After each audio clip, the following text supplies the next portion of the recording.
it was really neat just reading your bio and learning more about you and stuff, man. I'm excited to get to know you. Thanks. So I think we should have a fun time. Over to you Yeah, yeah. whenever you're ready. Yeah, no, I hit record for us, but tell me, you got a lot going on there, but here's the way I like to kind of start some of my conversations because you speak, you have all these things, but Mike Handcock, and then I'm gonna come back and introduce you. Tell me what a day in your life looks like. Well, there's two sort of very different days. One day I could be anywhere in the world, generally with a bunch of cool people that I'm getting to know with my wife, and we're doing a combination of business and exploring whatever the place has got to offer. And then when I'm home, which is probably about 4 months of the year, a normal day for me at work is sitting behind a laptop and looking at the ocean outside. That's basically it. Not that What exciting the after all. what takes you on the road? What puts you on your travel schedule? Well, What is what's keeping you busy? it's speaking, and we have clients in more than 50 countries. So, we get around. We'll be in the States later this year, July, August for a little bit, about 4 weeks Yeah, overall. So yeah, and I think we're back in Canada in December, Halifax, yeah, December. Looking forward to that one. yeah. You better bring a snow shovel with you. Um, Absolutely. So when you're traveling and you're working with your clients, you do some speaking, but like, what does that look like from just your work and things that you do? Well, we work primarily with entrepreneurs, Jeff. So we run a lot of masterminds. We've run them in more than 20 countries in the last, probably run close to 400 of them now, in the last 8 or 9 years. So there's a lot of that. And there's a little bit of one to one, but that's more online than offline. And then there's just larger speaking gigs, other people's stages, a lot of meet and greets, a lot of working with partners and stuff like that, and just a lot of connection with people who we can help and who can help us. So I don't necessarily believe in the medium of, we can build the best relationship this way. I like to get on a plane and meet people. So, Yeah. and I've been doing that for 20 years. So that's sort of how I've lived my life, really. And that's, it's been crazy. But I've been to 114 countries, and I've been to 20 of them more than 20 times. I mean, that's 400 trips in itself. Yeah. Man, that's awesome. Let me tell everybody who I'm talking to. Today on Second Chance Podcast, we have an incredible guest whose journey is a true testament to resilience and reinvention. Mike Hancock is the chairman of the Circle of Excellence Group and the president-elect of the Global Speakers Federation. His path has been anything but conventional. After being orphaned at 15 and rising to corporate success by 27, he faced a major turning point when he was fired from a high profile role. But instead of letting his past define him, Mike built a global career in entrepreneurship, leadership, and philanthropy. Now he's helping others unlock their potential through organizations like the Global Speaker Federation and the Global Dialogue Foundation and the Sage Foundation. Man, that's a lot. You have absolutely set the world on fire after getting fired, Mike. Um, and I'm excited to learn more about you. So I enjoy conversations, and I like to speak. And I think two people who enjoy both of those things and speaking from stages, I think we're going to fight over who can get a word in edgewise today. Nah, you're the boss, Jeff. I'm the employee on this show, so I have to No, take a man. back seat. Oh man, no, this is all for you. But we talk about those second chances, and you had to reinvent yourself after the setback. Tell us about that. Walk us through Orphaned at 15. Take us from 15 to 27, and then let's talk about your setback, and then where it took you to. Sure. Well, I was an only child to a solo mother. No aunties, no uncles, no grandparents, no brothers, no sisters. And I came home from sports practice one day and found her dead of a heart attack. And it was a weird thing because at the funeral, all these people were going, hey, your mother was great. When you get back on your feet, give us a call and we'll have dinner. And I'm like, I'm 15, dude. I don't even know how to use a phone, right? It's like, so, people are well-meaning, but, nobody sort of hung around. I Yeah. lived with my best friend's parents. They took me in for the last 2 years of high school. And then when the high school diplomas came out, my friend's dad said, did you pass? And I said, just. And he said, okay, Mhm. we've done enough for you. Be out by next week. And I'm like, What sorry, what what? year what year are you talking about, Mike? What were you at time wise, year wise? Oh, well, I was 17 then, and it was a long time ago, 1979, right? So So different I'm times. 63 now, right? Yeah, yeah. So different times in the world, man. Right. So like the people for our young folks, a lot of my listeners are I'm 50, so they're in that 35-ish year range, so half your age. So they have no that's 1979, man. You didn't have the internet, telephone call required for you to go to someone's house and borrow a phone, or you had to have a pack of quarters to be able to make that happen. No technology, no availability, and your best friend's dad just said be out next week. Yeah, it did. So I had to get a job. So I got a job, and at that stage, I was playing in a band because I've always loved music. I mean, music's never far from me. If I reach over, I find a guitar right next to me. So So then I started, really investing in the band, and that did okay. We got to tour with some good artists and things like that, and then I got into the corporate side of things, and I don't know. I was in financial services, and I don't even know how I did it. It was a weird thing. My boss said to me when he hired me, he said, "You need to do this, this, and this." And I said, "I'll do that. And if I do that, you get behind me and make sure that I get promoted in this company so that I rise really quickly." He said, "Yes, of course," not thinking at all that I would A, do what he said, and B, hold him to it. And both happened. And after I did my part of the bargain, I just kept every day I'd see him, I'd say, "How's my promotion going?" Right. And in the end, to his credit, he got me the promotion, and I ended up, I think I was 23, 24 as a manager for that company. It was the biggest financial services company at the time. And then from there, I grew a pretty steady career, and they had 150 managers in the company that looked after sales teams. I had the best sales team in the country by the time I was 27, and then I had a run in with the new boss. And I guess, two things. One is that pretty typical thinking of people who are career sort of corporates is that I was doing a lot of things differently than anybody else, and he just didn't want me to do that. But that's why I was getting such great results. And the other thing was that, I was 27 years old and bulletproof. So when he started swearing at me, I started swearing at him backwards. And a week later, he manufactured a way to get rid of me with false documents for expenses that I never spent and all this sort of stuff. I went to court. I fought them for 5 years. I eventually won. And by the time I paid my legal fees, I had $5,000 left over. Yeah. And it was 5 years of my life. So I learned a big thing then. I learned, um, you can't you can't change what life does to you, but you can change the way you react to it, right? Yeah.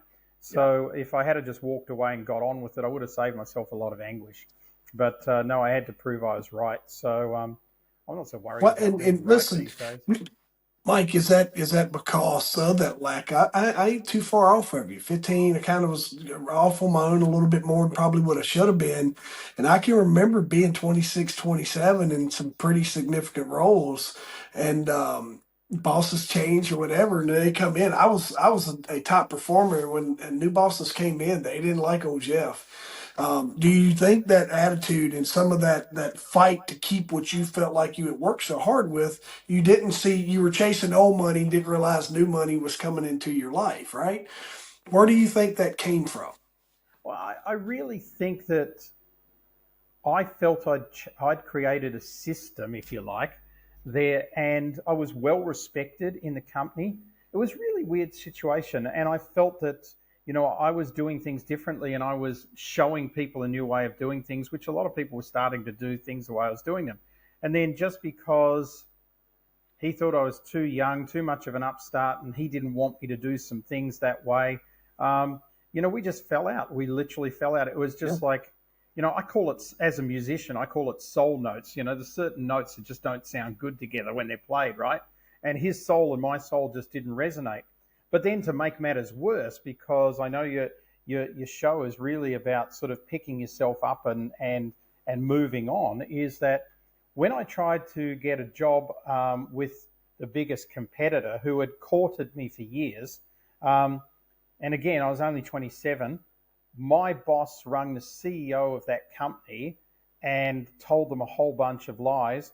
And I ended up in the managing director's office of the new company, which was in Sydney, Australia. And he said to me, "Look, you look really good on paper. I don't know you." He said, "But we've had all these bad reports. We can't hire you." And I'm like, "What?" And so I said to him, "This is really unfair." I said, "So is there anything I could do?" He said, why don't you go and get me some testimonials, right? He called them referrals, but testimonials, and come back to me and I'll have a think about it. A week later, I had 50 written testimonials for him, including senior management from the company I'd worked for, the mayor of the town I lived in, celebrities, etc., etc. The list goes on. And they were in a nicely packed folder, and he just went, "You're hired." He goes, "I'm really sorry I made the mistake." He said, "This is incredible," right? So, and then I had a really good time with that company for a couple of years until I relocated overseas from that. So, yeah, that's the story. Well, they packed a lot of. Did you go to college, Mike, I or couldn't go to I university? I think you couldn't go guys to called. I couldn't go to college till I was in my 30s. Like Yeah. I got kicked out of my friend's house when I was 17. I had to get a job. I tried to do night school, but it was just like, you know, I was still rebelling. I'm a musician. I'm rebelling against society. I'm rebelling against my mother's death and the fact that I'm all alone.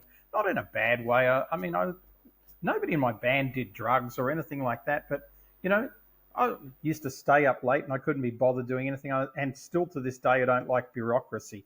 So, so it was only in my 30s when I was working for another financial services company. This time, the third one, overseas at that stage. And my boss said, "Look, you could be CEO of this company one day, but you don't have a degree."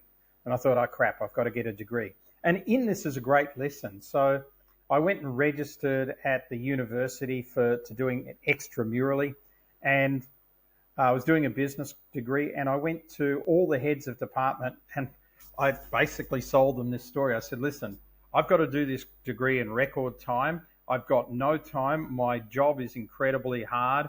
I'm only going to be able to study between like 4 in the morning and 6 in the morning. Tell me what I have to do to pass."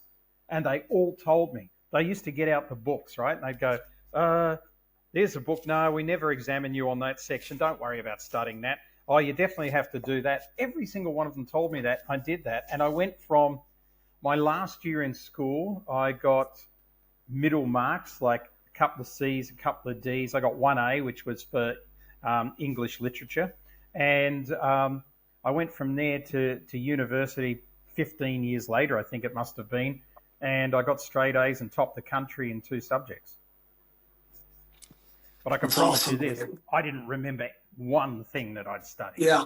Not Yeah. You one just did thing. right. I just plowed it through. Um, During your time, you're coming out 15 right into the workforce, but you learned, and what I guess what I'm curious about, because I'm not too far out. That thing you said about bureaucracy, that's us. That's that 15-year-old that was left alone too long without a lot of rules. I don't get down with a lot with a lot of rules. Me neither. Um, that's too funny. You find your way in with sounds like a good male role model that helped you navigate through your first company and kind of helped you get you nudging in the right directions and stuff. Did you find all the training and the on the job? And you went to work and you're a go getter. Was you as self aware of all the stuff you was learning and how to apply it, or was that kind of washing through?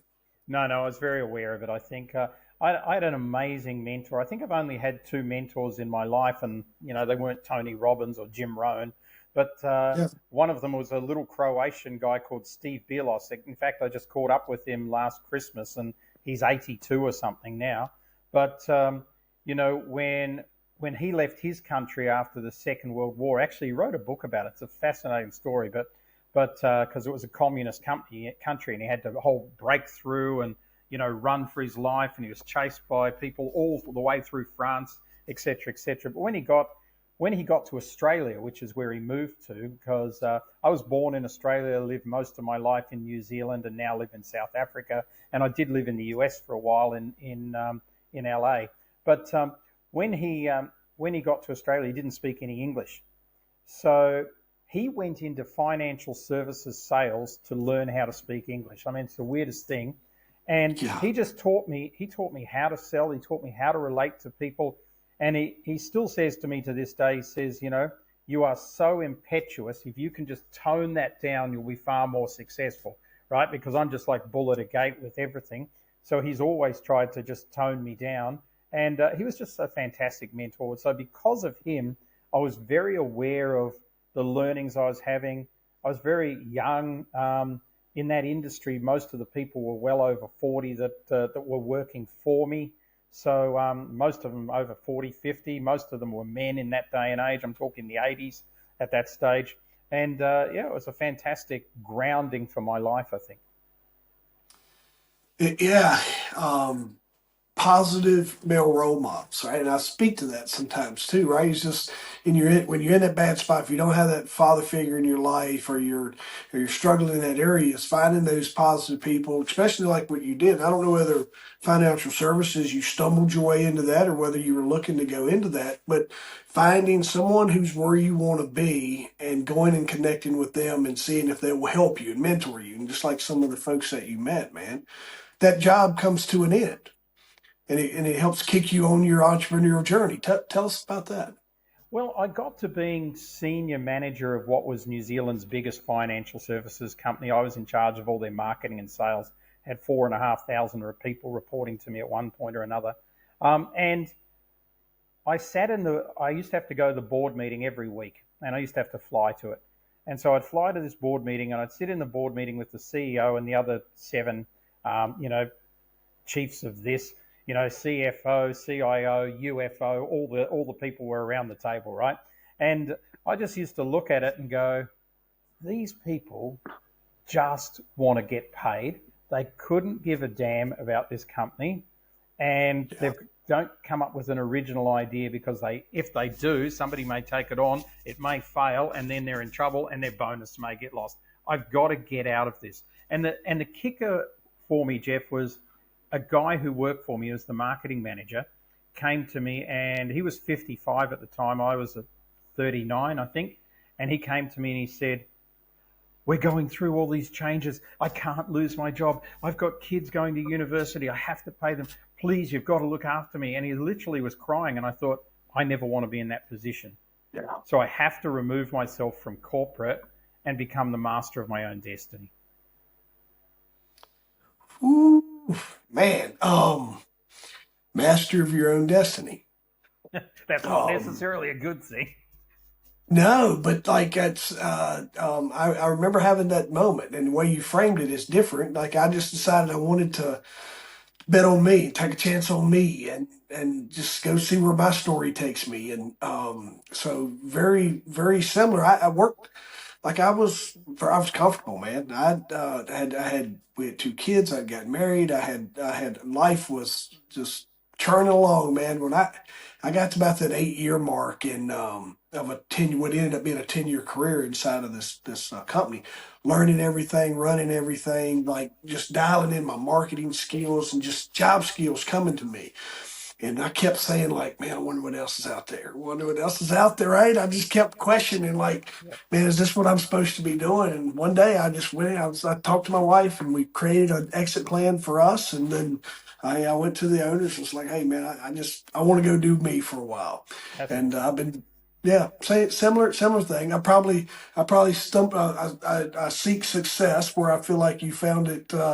Um, So I'm still on kind of stumbling my way in some of the areas where I like to be and figuring that out, but I'm committed to the process. Well, I think we all are, Jeff, and that's the thing. I mean, people look at the billionaires, and they have really rough months as well. They have rough 6 months from time to time. Yeah, Bill Gates, who's not my favorite billionaire by far, but I remember when the American government was trying to close him down because Microsoft was a monopoly.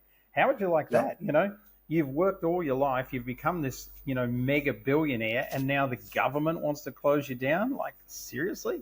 So, how he got through that, I don't even remember now, but that story always sticks in my head that it doesn't matter what level of business you're at, whether you're just starting out and you're doing a startup, whether you've been in business like us for a while. We have Yeah. huge successes and we have some real stinky days as well. That's just how it's part of the territory. Do you feel like your relationships was a powerful driver to help you get moving, or was that kind of secondary for you? Was the opportunity first or the relationship first? Let's put it like that. Oh, it was the opportunity first. I mean, any relationship that I had at that point in my life just wasn't vibrant anyway. I had great friends and they were all supportive. Actually, it was really funny because when I remember going back and having a beer with my childhood friends. Like I still got my childhood friends, the ones we went through school with, and we got really tight when my mother died, and there's five of them. And I remember going and having a beer with them. We only see each other once every year, a couple of years.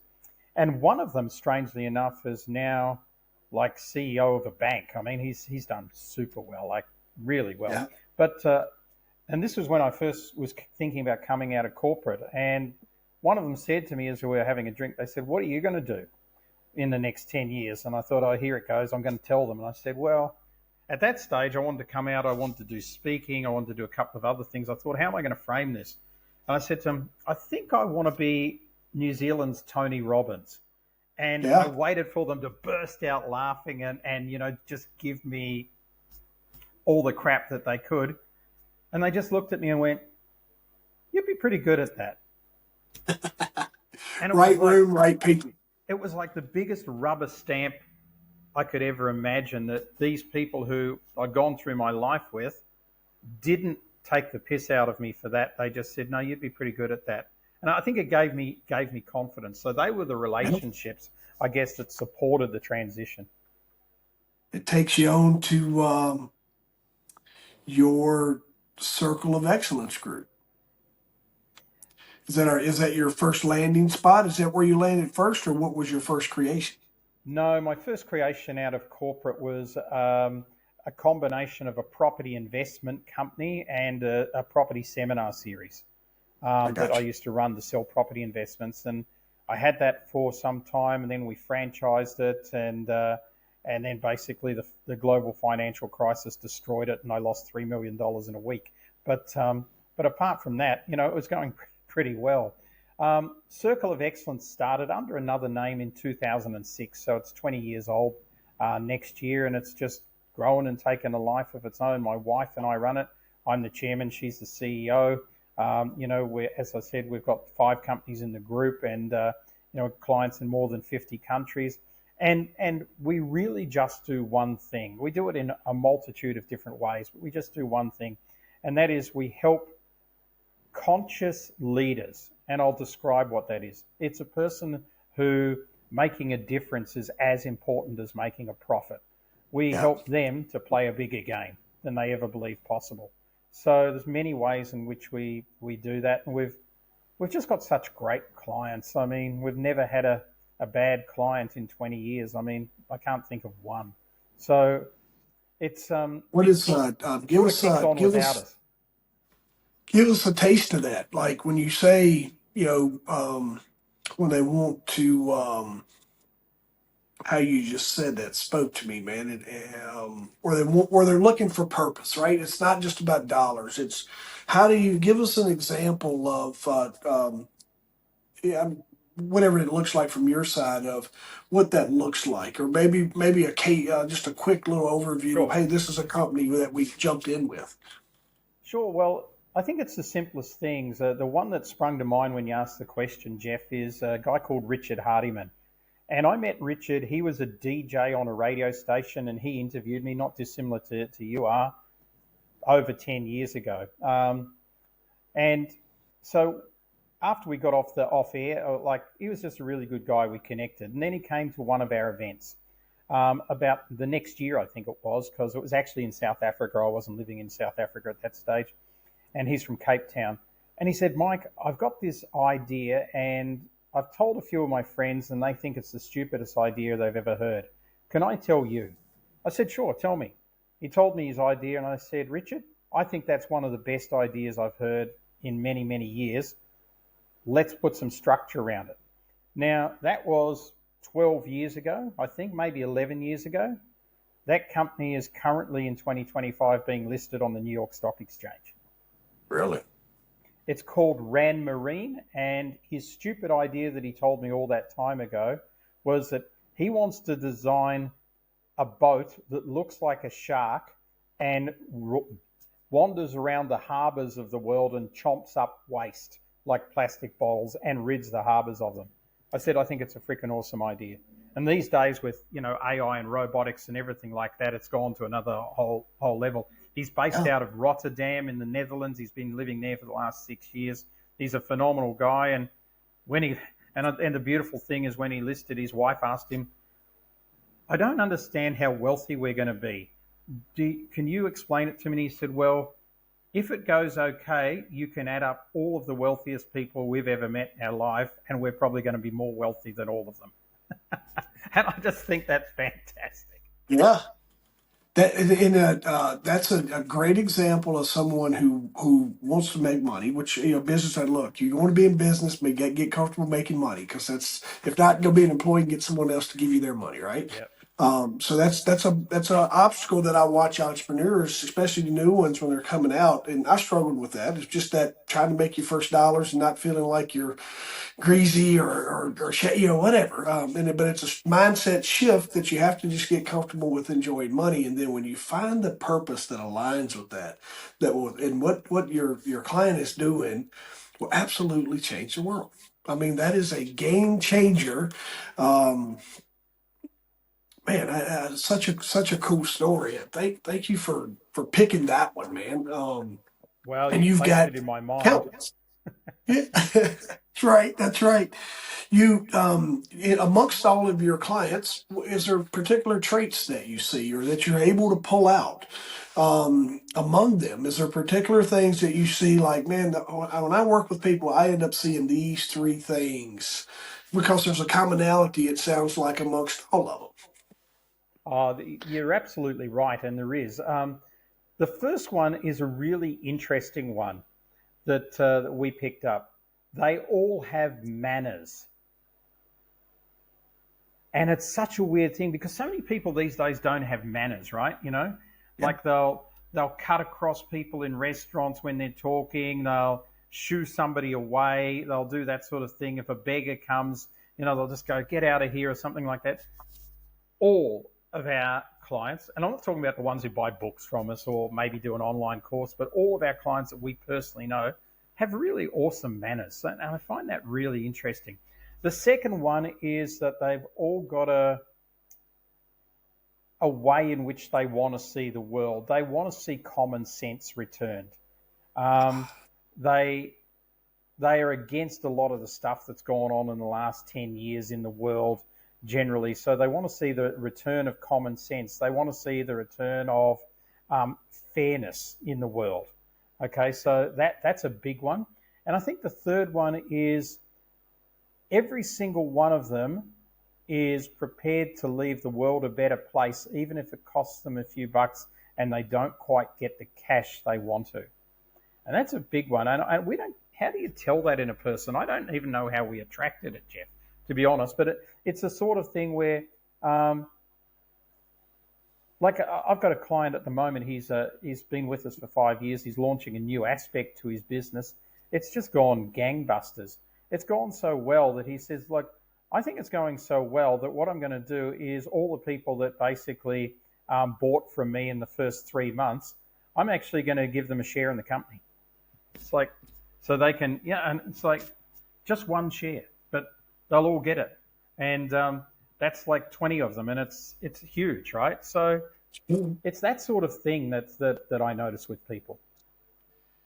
Um, and your scheduling with me falls right in there. So maybe it's just a because I'm a common sense kind of guy, right? And I Right. get frustrated with those everything you were talking about, and so I think you've aligned that my. I see, maybe you're my fourth guest this week. My first three have been kind of in the a little bit of intuition, a little bit of spirituality, and a little bit of manifestation. And I think you're the package or the accumulation of all of those conversations here of someone who's dialed in what they're looking for in life and manifestations, and everything's coming to you in kind of that right way of the folks you're attracting the right people in your life.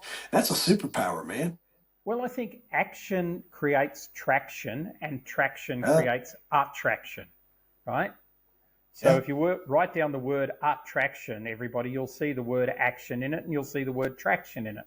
And the other thing is, like, I've worked with a lot of, I've worked with a lot of spiritual gurus. I mean, we owned a company called Soul Journeys for 12 years. We luckily sold it in 2019, but it was a travel company that took people on extraordinary journeys of the soul around the world. And I think I led 24 of those tours during the time. We've been everywhere from the pyramids to Machu Picchu to running Asia's first spiritual cruise. We've had lots of really great spiritual leaders on there. And the thing that I noticed that I think is the complete package, and my wife is really, she's got this. I mean, I struggle with it. I step into the material world too much. She doesn't. She's just brilliant. So I've never seen her be grumpy or be anything but positive in the whole 12 years I've known her. Um, but the thing that I learned through that is you've got through owning Soul Journeys is you've got to have a foot in both worlds. You know, we're born with mm, two legs. If you've got a foot in the material world and a foot in the spiritual world, then you keep stepping like that.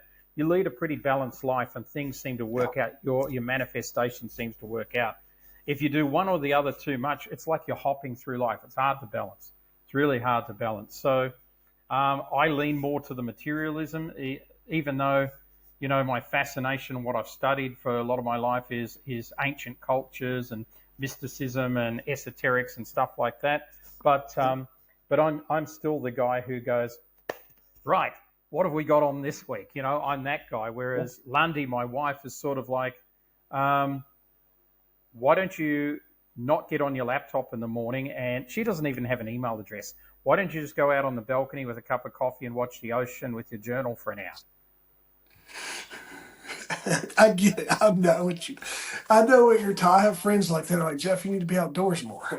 Like, hang on, gotta get this done real quick. I know exactly what you're saying there. That's really cool. It's neat that.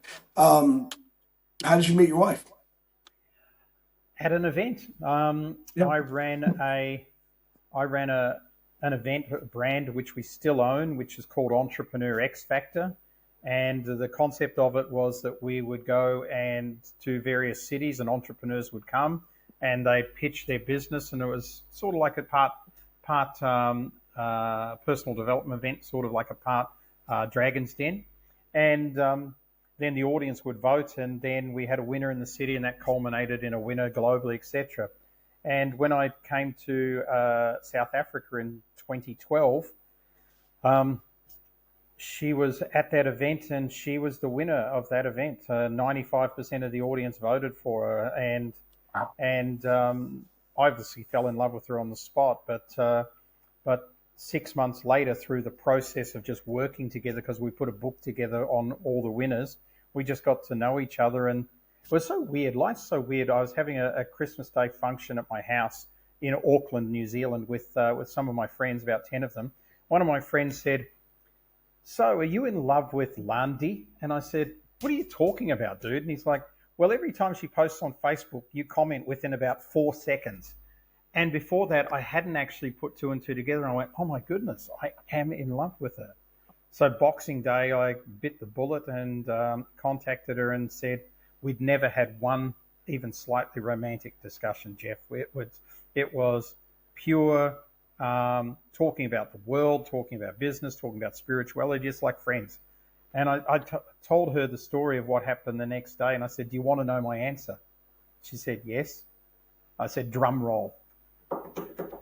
And I told her that I've been in love with her every lifetime and I'm in love with her this lifetime. And she just said, I'm in love with you too. And Oh, from that, we just put the 12,000 kilometers, 8,000 miles and apart, and we just got together. And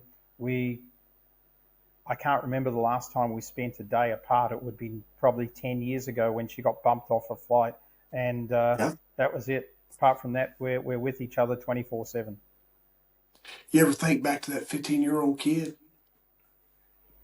I don't know that I can associate with him, but that's a great question. You know, I've never been asked that question.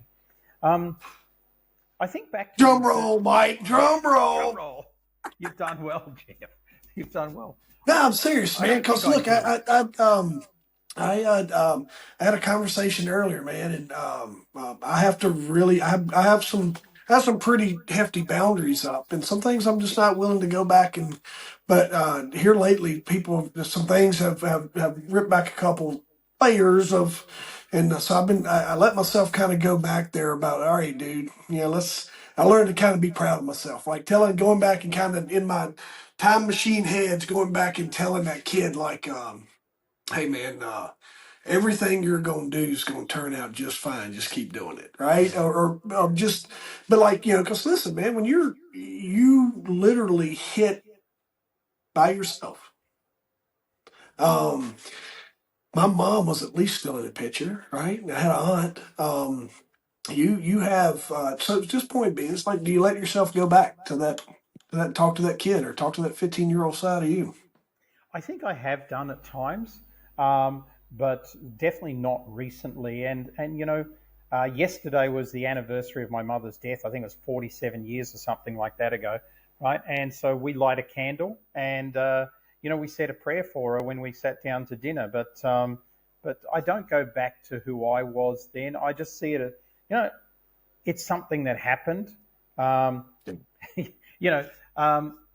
Lundy's 95-year-old grandmother died the week before last, and a couple of years ago she stayed at our house extensively because she loved our view. But one of the times she sat down with us and she said, "I want to give you guys some advice." So what's that? She goes, "As you get older, it doesn't get easier." so, so I think That's So yeah. look, Everybody tells you that, right? Yeah, as you get older, you get experience. Yeah, no, it's yeah, bull crap. it's not going to get easier. So I think for me, it's I don't want to wear it as a badge or anything. It's just something that happened to me. I think I was lucky enough that I had good friends because I could have run off the Yeah, rails. yeah, And yeah. in the end, everything worked out well. I think you're right on that. I think that's where I ended up at in my head was my friend. I was with one of my great friends. We've been together since I was young in middle school, and which so you're talking 13, 14, 15 years old. And he asked me the question. He was like, "What does this mean to you?" And I go, I just think it's just part of the story. I'm like it's. I can't tell the story without all these moments. I can't tell the story without all these events. Um, I'm like everything's turned out exactly the way that I'm happy. I'm at peace. I forgive everything about Yep. myself that's ever, I've learned to be a little more in touch with my spiritual side. All those things, right? But I do just thinking about you and our commonality with that was I was like, I wonder what Mike would say. Like if you've ever just went back and kind of relived a little bit of that 15-year-old uncertain you of packing your stuff up and going to live with your friend. Yeah, no, I haven't. I mean, I was lucky that it transitioned pretty well for me. I mean, Good. he was a drummer, I was a guitar player. We set up a band in his garage, so I cried a lot for the first month or something, but I think that was cleansing. Um, Yeah. so I think lots of people have lots of worse things happen to them in Yeah. their life I've than that, learned that, and buddy. and so it's and I think that's what it's about. It's we all get a second chance. It's what you do with it, right? Yeah. And Much so. I was on another podcast. It was actually a client of mine's podcast, and I said to him, when people die, they don't sit there in the last hours of their life and go, "Gee, you know what? I had a Mercedes Benz, a house in the Hamptons. They don't say that. Yeah. They look at who they've loved and who's loved them, and they looked at the memories that they created. And so, you don't take your Mercedes Benz to the other side. You do take your memories with you. So I think life's about creating the best memories that you can I possibly create. tell I tell when I speak as well, and if it's one of the ones where I can work this in, I'll talk about that. And I'm like, you never see a family walking in and putting the money on the person, right? Getting ready to leave us, mom, dad, grandpa. Let's get all your money in here on you. And I said, you never really hear that person ask for it, but you'll hear them ask for this. And if you pay attention to this, folks, and if you'll pay attention for this, when you find uncertainty in your life or you find yourself this, that, and the other, a lot of times the first thing you ask for is more time. And Absolutely. that's the thing, right? That's the thing that's the hardest.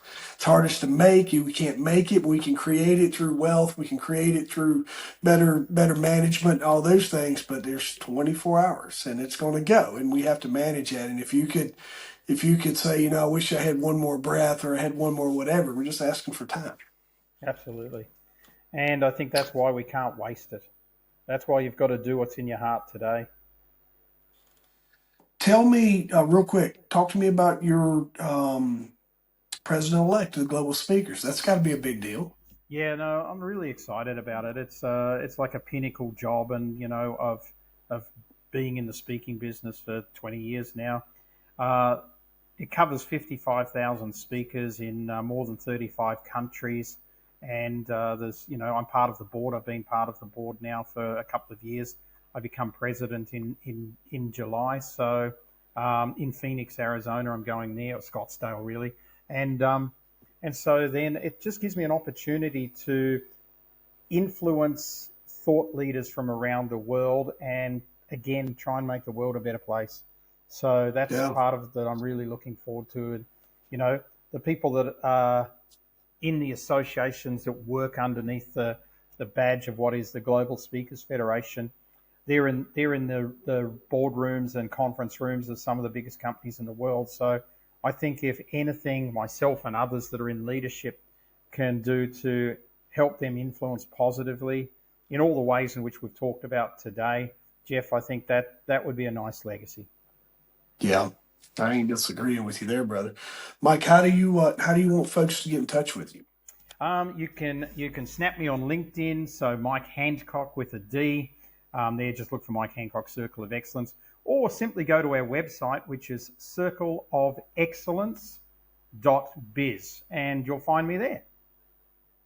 You've got every reason to harbor a lot of anger and carry on a lot of kicking the can and all those things. But if you look up, I have folks that come on my podcast and I call them hope dealers, and you fall into a new category that I just created, and you are a curse breaker, and you're someone that so, there's people that are going through where you are that are lost at 15 years old and by themselves, and they exist. You know that as well, and you're Yep. living proof that they can break that curse. And that's something I enjoy speaking to about my life.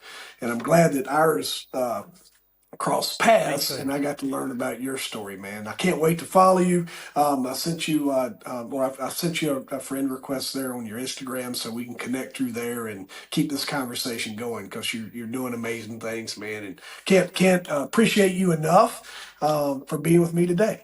And Jeff, thank you so much. Well, your podcast and what you're doing really does help people. So Yeah. good on you. And I'm looking forward to following you and staying in touch. And maybe we can catch up in the flesh one day when I'm in the US.